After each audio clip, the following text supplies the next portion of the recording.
everybody, and welcome back to Words with Wayman. Thank you so much for tuning in online. Support us on the interwebs at Words with Wayman on Twitter, Words with Wayman on Facebook, Words with Wayman on the iTunes store, guys. We're going to jump right in. Very, very special guest, everybody. Please give it up for everythingisdrunk.com, local writer, zine contributor, everybody, Whitney. Hello. Thank you so much. What's your last name? Bradford. Whitney Bradford. That's how much I research these interviews, guys. We pretty much just fly off the cuff. I don't edit anything, really. We just kind of put it up. The awkwardness is good sometimes. Thank you so much for coming out. Absolutely. I met you through your boy, who's a comedian. Mm-hmm. So not only you're a writer, but you also dabble in dating comedians, which yeah, is a tough biz. How'd you get into writing initially? It was just kind of something that I was always pretty good at it. Mm-hmm. Like teachers complimented me and stuff. So I worked for an entertainment website for a while, and I wrote just little blurbs about about events that were going on around town. I would go take pictures and then write about them. In Denver? Mm-hmm. Yeah, yep. What was that called? Metromix.com. Metromix. Mm-hmm. It is no longer in existence. Yeah, it was gone. You shut it down.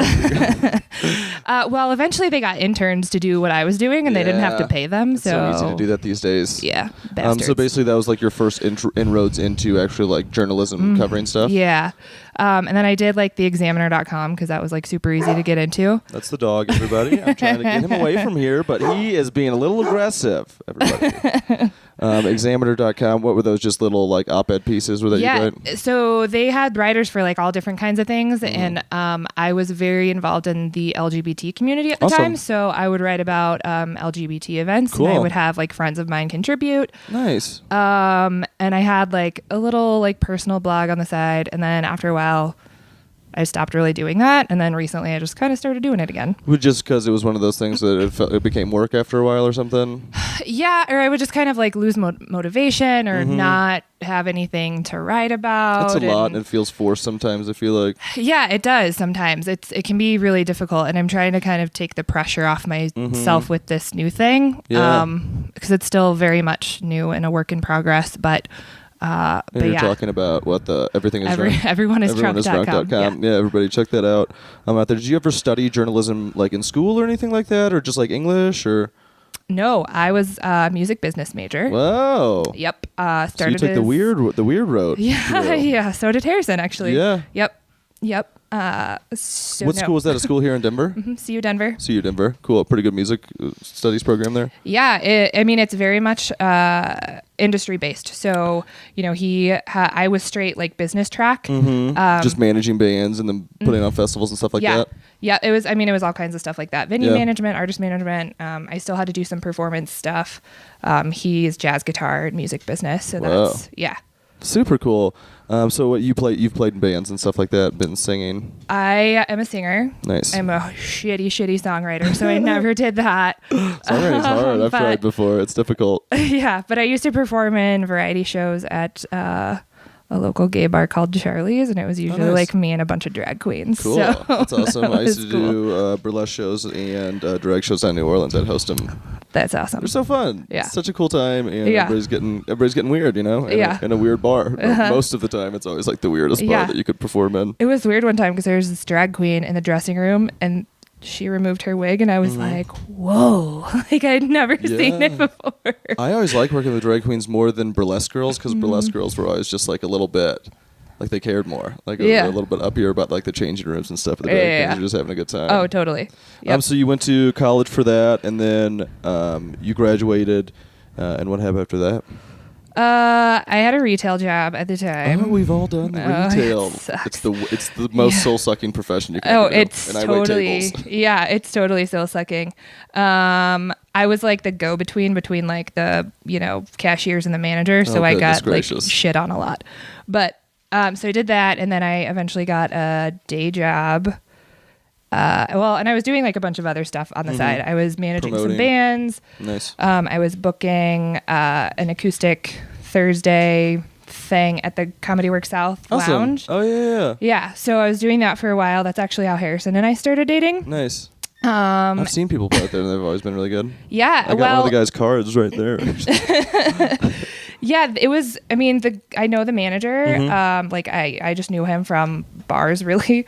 So I know most of the people. Yeah, and I told him what I went to school for, and he was like, "Hey, I'm thinking about doing this thing. You want to help me out with it?" So I booked shows every week for a burger and beer. Nice. You gotta start small. Yeah. So I did that. I was, working retail, and then eventually I got a day job at a college, which is where I still am working. Student advisor? Yeah, student advisor. Telling those people where to go. Basically, yes. I had a really rad student advisor. I always think it's a cool thing because, there are student advisors I know that people had that totally, screwed people over, and that's, thousands and thousands of dollars. Oh, totally. Yeah. I mean, you have, literally people's lives and well-beings in your hands sometimes. It's insane. Yeah. For the right classes and just for I've had them help me out with teachers and stuff like that. You guys know everything that's going on. Yep. I think that's super rad that you do that. So what made you kind of fall away from the music promotion side? Is it just I know working with comedians is hard when I book shows. I bet I book one band a month for the show that I do, and it's very difficult. Yeah, I mean, so I had a couple of singer-songwriters, and they were mostly fine and pretty driven and motivated, and they worked really hard. And then I had a band of 6 dudes that was glorified babysitting, and actually working with the artists was okay. I was okay with that. It was the talent buyers that were fucking dicks. So what? So you go to this band and you're like, hey, I like your guys' sound. I want to manage you. Basically, what I'm going to do is book you some shows and pitch you to these talent buyers. Kind of, yeah. I mean, a lot of the people that I worked with, I knew from college, because when you go to school in a program like that, you're just surrounded by it. Yeah. And a couple of people had the same vocal coach that I had, so I had various circles that I was working with. But yeah, the talent buyers, I mean, they don't have to try. I mean, people are going to them. So what I experienced was just laziness, cockiness, and just general douchebaggery. Same as comedy.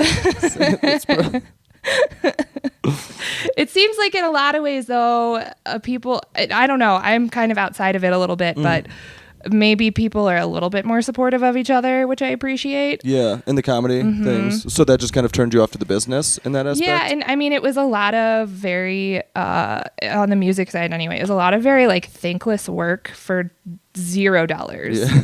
So you book a cool show, and because just probably everybody's not making that much cash besides the venues. I mean, I think the most I ever made for a show, because obviously I was getting a percentage, right? So the most I ever made, I think, was $27, which was bar money for later. That's insane. Yeah. At least comedy, we'll get a corporate gig every once in a while that'll pay off $250 or something like that.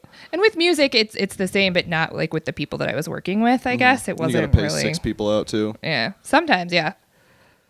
So, and I think they're right along the same page. I mean, managing those bands and stuff, and you've been in front of people too. I think that's probably what definitely helps the writing out. Yeah. Because it can put you in front of a lot more people than hosting any show can. And yes, absolutely, that's true. Do you get some good feedback on your blog? Mostly from people I know personally, at least right now. Nice. I'm hoping that like I said, it's still very new. It's only a couple months old what I'm doing now, and I'm still trying to kind of figure it out. But most of the feedback has been pretty positive. I also I kind of had this, I wanted to have a whole online thing. So I have a Twitter now, and I nice. Tweet during presidential debates and shit like that. So you have to develop a brand if you're going to do it around that. Right. Which is definitely a good way to go to. I mean, I've seen people throw my zines away after they just flip through them for a second at a restaurant. Yeah. So that's the argument between going for a print copy of stuff too. Right. And putting it where you work, which is kind of aggressive. But yeah, you were the first one that we ever put into the zine that wasn't a straight up Denver comedian, and really it was a letter. It was an open letter to Denver comics. Yes, it was. It was awesome too. So good. Thank you. Check it out online, agencysketch.com/zine. You can find it on there, but super good because we are this basically the article is just telling a bunch of the comics not to be shitheads, which I love about it. For the short summary, it was put a lot more eloquently when you wrote it. I'm just summarizing very quickly. Yeah. But it's just such a great perspective that comics never get because they're so head first into this comedy thing. Right. That's why I thought it was so cool of you to do. Yeah, I just started going to like open mics and all these shows and stuff, and I would just hear a lot of stuff that just made me kind misogynist, of like, borderline racist stuff. Yeah, and I'm just like, just what bad jokes is the deal with this? Yeah, with all of you disrespecting women to try to get laughs. When I called Harrison out too, like he was kind of mad about that. Yeah. Like he read that paragraph and he was like, really? But I feel like a lot of the times I especially find this with myself when I write a joke and I find that it works or it may not work, I have a lot of trouble looking at it from the outside. Yeah. And like realizing that some of these words, like I used to do a shitty joke that was like, it was a terrible joke. It would work every single time. It was basically just like my girlfriend had a dream and she got mad at me, and it's just a shitty domestic violence joke at the end. But it was like, it was just a relatable premise and I always got laughs. But then somebody was like, that's kind of like a shitty joke. And I looked at it, I was like, oh, I'm not doing that anymore. I hated it. Yeah, good for you. But you can't see it sometimes. Yeah, he doesn't do the JetBlue like rape joke anymore either. So which was in the article. I think he's retired that. Yeah. Yeah. But that's why I think sometimes new comics are trying to do shock value and are trying to hurt people through like racism or misogyny or whatever it is. And I also feel like people, as they progress throughout their career, sometimes just do what I was talking about, write those jokes they don't know are stupid. Yeah. I think, he thought that something like that, and, he said an airline was sending him spam emails after he clicked on subscribe. So it's like they're raping him with their low cost flights or whatever. So, and I think he thought that it was like right on the line, and I was like, no, it's not. Like it's like kind of over the line. Like it's a little past that, because you were comparing rape to spam emails, dude. Like, come on. And how low stakes is the spam, which is probably why the joke worked in some essence anyway. Right. I mean, I get it. It's like a thing about consent. Like, you did not consent to receive not these to say emails. that ever like crushed where the crowd was like, hey, raise our children for us or anything. Right. But I started hearing, and I'm not ashamed of it. I'll call myself a feminist. It's fine. Yeah. So I just started hearing a lot of stuff, and I'm just like, you guys, like, just stop it, please. Yeah. Like, it's not we want this place to be a place that women feel comfortable showing up. Right. Every other scene I've been involved with, I mean, Denver definitely has a lot more female comics now than when I moved here, but every other scene I've ever been involved with had so many more female comics going up all the time. So you want it to be a safe space for everybody. Right. And you don't want people to come in and like be upset or just like even, I mean, you can challenge people in like a fun way, but don't just right. Absolutely. be gross. But that's like you find a lot of open mics and stuff are predominantly white males, young white males. Oh, for sure. And I expected that. I mean, here too, yeah. I mean, the first time I went to an open mic, because when Harrison initially started doing this, I was like, I don't know if this is just like a thing you're trying or if this is like for real. Like, I'm not sure what's going on here. So he kept going, and I was like, well, I guess I'll go with you and check it out. But the first time I went, I was like, there is one chick here. Yeah. But I mean, it's totally that. I wasn't necessarily surprised, but I was like, huh, interesting. Well, you got to think about it. It's like, why don't women want to go to these things and stuff like that? And yeah. I mean, he gives me shit all the time too. He's like, well, you write all this stuff on the internet, so why don't you just get up and do it? And I'm like, it's a completely different thing. It's totally a different thing. I'm an introvert too. So it's, I don't really want to do that. Oh yeah.